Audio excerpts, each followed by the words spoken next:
Delta 547, wind 19016, runway 22 right, clear for takeoff. Runway 22 right, clear for takeoff, Delta 547. Taxi via Air traffic controllers protect our nation's airways. These are the stories of real air traffic controllers to boldly deliver a safe, orderly, and expeditious flow of air traffic from their departure point to their final destination. Remember that one? Which one? Tupelo Flash. Oh, yeah. Oh, man. My girlfriend. Oh, God. Supervisor in Houston Special for about a year and a half, and had two speeds. One was stop, and the other one was slow. Yeah. And she didn't like to run two printers, so she'd just get one and sit down. I got a story. And so over the year, she injured herself in the bathroom because when she sat down and pulled her panties down and she stood up, her heel was caught in the panties and she fell down. Yep. She had 4 or 5 other illnesses that year where she couldn't. So I documented everything she did. And come time for pump, so I gave her an unsatisfactory. And she like to, this you did. I didn't do this. You told me. I'm just writing down what you got. Anyway, she wound up with a medical out of the agency. So she wasn't a bad human being. She was just lazy. Used to work the mid shifts every week, and the highlight of my mid shift was young Fair with that 2-mile-long extension cord would be down at the end of the row in the old control room, around the corner, and I'd unplug that, and she'd come back around. She's a character. Yep. She's a good person. You ever watch her with Edwards or Edwards with her? They would just clown around all the time. She would chase him with that broom. It was so funny. I liked her. She was a good woman. She was working for it was a Type 8A set-aside contract for minority contracts. And the people that it was like $900 and some thousand a year for a janitorial contract. Now that includes light bulbs and paper towels, toilet paper, and things like that. And so young Fair and another Chinese lady were doing all the maintenance, a taller, elder guy. They were doing everything. And so I talked to her a little bit, and I sent her down to the U.S. General Store down here in Houston, where at that time, I don't know what it's called now, but you went there and you got qualified for government contracts. So she went down there, and there was 4 or 5 controllers, and I don't know if you guys know them or not, but 4 or 5 controllers in the control room went out to the credit union and got her a $250,000 line of credit. So when come time for the bid solicitations went out. There was about 8 or 10 people showed up, and she showed up. Of course, we'd been talking. So we're going around the building, showing everybody what has to be done. It took me like 5 hours to do all that stuff. Then we got about a 45-minute sit-down question. You got any questions, blah, blah, blah, blah, blah. So I see her writing down on the contract. She's writing down numbers on the contract. And she's writing down like 131 and 207, and I'm going. And so because the high bids were like 1.3, 1.2, she was like 600,000 under the bid. So she wound up getting the first contract for 630, I think it was. And she told me she made probably 230,000 profit. That's after paying herself a salary.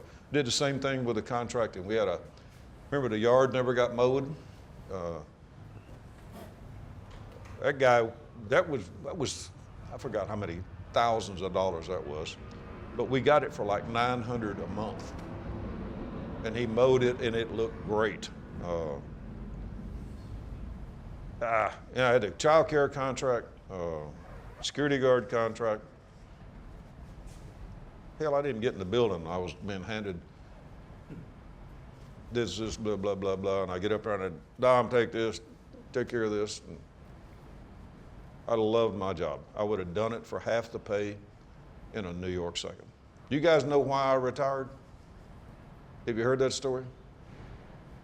February of 2002. Start off with 1991. There was a person a female at the watch desk, and she was showing pictures to everybody showing by of her grandkids, her brand new grandkids who were in Saudi Arabia.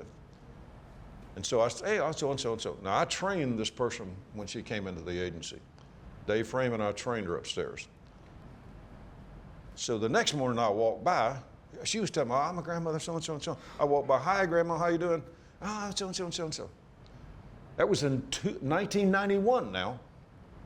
When Bill Clinton left office, he signed out every damned EEO complaint in favor of the complainant. The FAA had to go to Congress, get $70-something million to pay that stuff. I get called in the front office in February 2002. We're suspending you for 10 days for something you said in 1991. 11 years before that. I couldn't believe it. I said, well, what for? Well, that's EEO, that's protected. I said, well, I get to see something. No, you can't see anything. This is all, EEO doesn't let you have the see. You can't get the evidence relied upon to give you something. So we went and got it. David Frame was getting the same suspension from the same person. So anyway, long story short, that person jumped the gun and went into San Antonio and filed a federal lawsuit, discrimination lawsuit, and they hadn't finished all the administrative steps. So David and I got called into a meeting with the FAA attorney from Regions, Rob Shalmetto. And we were sitting there, and Rob's saying, let's show the lawsuit, blah, blah, blah, and we got this, and we got that, and we got this, and we know you guys have been working with us, so we'd like you to testify for the agency. And David and I went, do you see the suspension? And he's looking at it, and he said, and he swore big time, I'm the lawyer that disallowed all this to start with. I'm the lawyer. Hang on, guys, just hang on. Well, about 8, 9 days later, we get called back in there.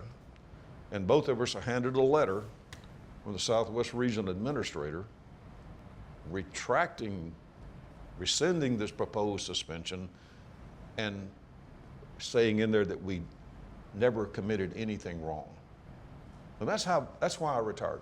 The day they handed it to me, I went into HR, went straight in there, got my stuff, went upstairs, I started filling it out. Jimmy D comes in, Billy Clark comes in, and the HR gal comes in, they lock the door. And after about 30 minutes, at that time I had all those boxes, and they didn't have nobody to walk in and fill them. So anyway, I gave them 6 months. 6 months to the day later, I left. What was the basis of the suit? Pardon me? What was the basis of the suit? I referred to her age. You call her grandma. Yeah. I got you. There was probably 200 other things in there, but that was the only one aimed at me.